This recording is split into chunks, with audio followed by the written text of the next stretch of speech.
What makes groups like the Akatsuki from Naruto, Hydra in the MCU, the League of Shadows from the Batman comics, or even Vought in The Boys so terrifying? It's not just that they're powerful, it's that they're literally everywhere, hiding in plain sight, pulling the strings before the hero even realizes what's going on. And by the time they do, it might already be too late. Look, if you're an enjoyer of peak shonen anime, superhero stories, or any kind of action thriller, you're no stranger to shadowy organizations. And if you're a writer and storyteller like me, you've probably tried creating one yourself. Today, I'm breaking down how to write shadowy organizations that your readers will actually fear. And I'll also show you how I built them inside my own universe. Alright, there's a reason why this trope is so popular. There's countless examples of this across books, comics, movies, TV shows, animes, the list goes on and on. When done correctly, shadow organizations can raise the stakes of your story, introduce formidable antagonists for your heroes, and drive home your story's key themes. But what do all of the successful ones have in common?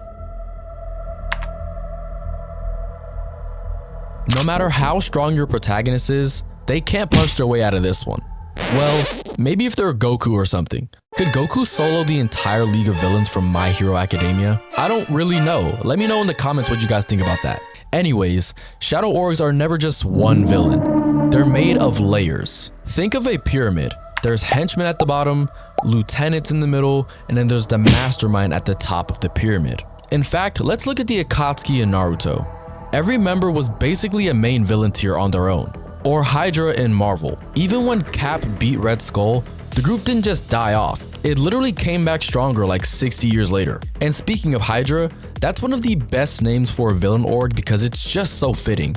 I mean, you cut off one head and two more appear.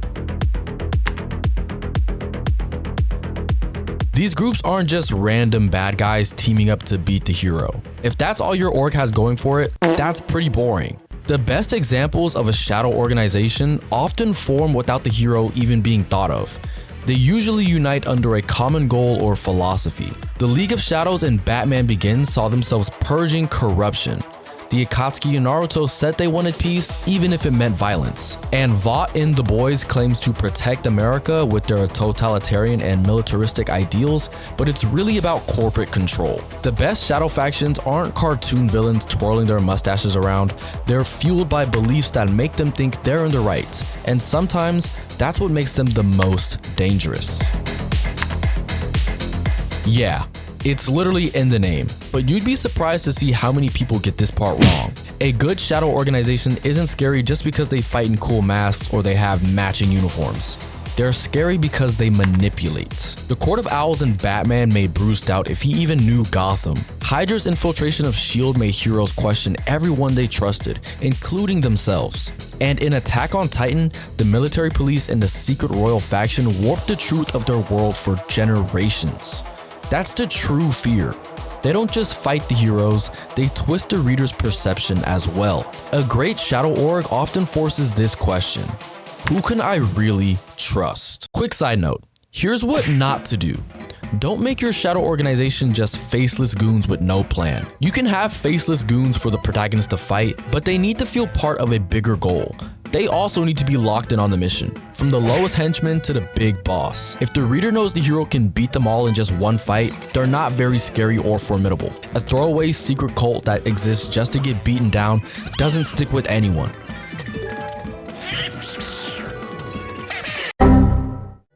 Your org has to matter to the world and the story, and if they don't, your audience isn't going to care. Now, let's take this even further. I've boiled down the 3 things successful orgs have in common to 3 core pillars that explain exactly why readers should fear these organizations. They've gotta have some sort of reach. Even if it's just one town like the government project in Stranger Things, the faction has to feel like they've got eyes and ears everywhere around your protagonist. Shadow orgs infiltrate governments and companies. They recruit elite warriors. They form an entire shadow network. They're never just one single villain. Of course, a solo villain can work in your story, but that's not what we're talking about here. Look, Hydra wasn't scary just because of one stupid agent in an elevator who thought he could take on Captain America. Hydra was terrifying because you couldn't tell who was in the organization. The Akatsuki weren't just Pain or Obito, who were pretty terrifying in their own rights. The entire roster was stacked with threats. Their reach and power made them feel unstoppable. To this day, I still don't know how Naruto came out of that one alive. These groups need to feel inspired by what they believe in, or else it's going to feel like they're just doing evil things just to be evil. And yeah, I guess that can work, but that's not the best way to handle this kind of trope. In The Boys, Vought says they're America's shield from crime and villainy. The League of Villains in My Hero Academia wanted to tear down Hero Society itself after feeling like the heroes failed them. It doesn't matter if this philosophy or identity is delusional or corrupt, because many times that's the entire point. These organizations are usually a reflection or a foil to your protagonist. What really matters here is that they believe in their philosophy wholeheartedly. And when a villain group has that kind of conviction, it makes readers pause and ask, wait, do they have a point? Or it might even make them ask, could the hero actually be wrong here? Sometimes, the only difference between hero and villain is which side you're viewing things from. And pillar number 3 is secrecy and deception. Now look, this pillar is the hook. It's what you often lead with when it comes to your shadow organization.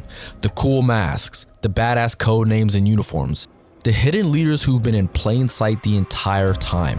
You got Chancellor Palpatine pulling the strings as Darth Sidious. You've got Hydra secretly controlling S.H.I.E.L.D. You get the point. Mystery keeps your readers and audience locked in.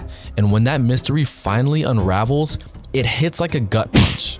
If done right, of course. If you've made it this far in the video, you're clearly vibing with the breakdown. So please hit that like button and subscribe if you're new. It's totally free and it helps me keep building bigger videos like this one. And it also helps continue to grow the channel. Now, let's get back to the video.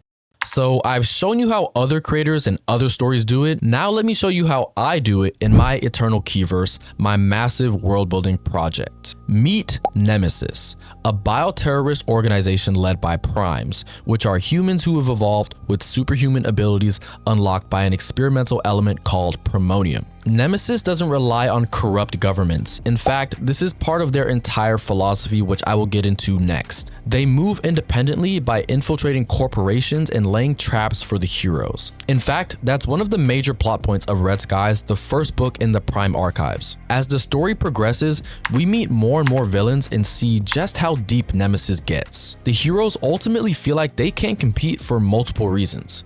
Even when they capture one of the stronger villains, it doesn't even feel like a victory, because Nemesis isn't just one prime or one mercenary. They're an entire network of people who won't stop until their mission is complete.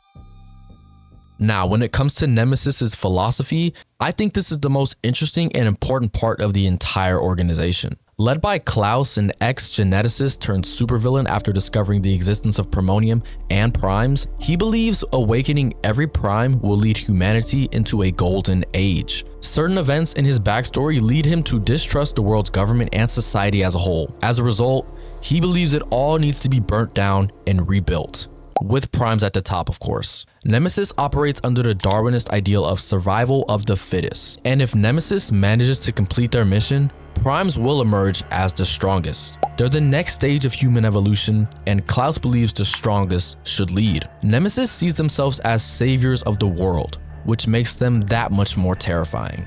And when it comes to secrecy, Nemesis was completely invisible before the events of the series. They built their strength in silence, recruiting mercenaries with like-minded ideals and potential primes while developing their nefarious plan. By the time they step into the light, it may already be too late. Even then, their true size, method, members, and even their leadership remains a true mystery. They're secrets within secrets. The identity of the org's second in command, Apex, and the true nature of Klaus's abilities are two of the first book's biggest mysteries. Look, Nemesis isn't just dangerous in a fight, and trust me, they're pretty dangerous in a fight. What makes them truly terrifying is that they could potentially win people over, even members of the original 6 heroes of my universe. And if you want the full Nemesis breakdown, I've got a brand new lore drop on my Patreon that dives way deeper. So, What's your favorite shadowy organization in fiction, and why did it stick with you? Drop it in the comments. I'd love to see your picks. And don't miss my next video, where I'll be showing you how to build villains whose ideology is scarier than their powers. I've been LDJ Writes, and I'll see you guys in the next video. Peace.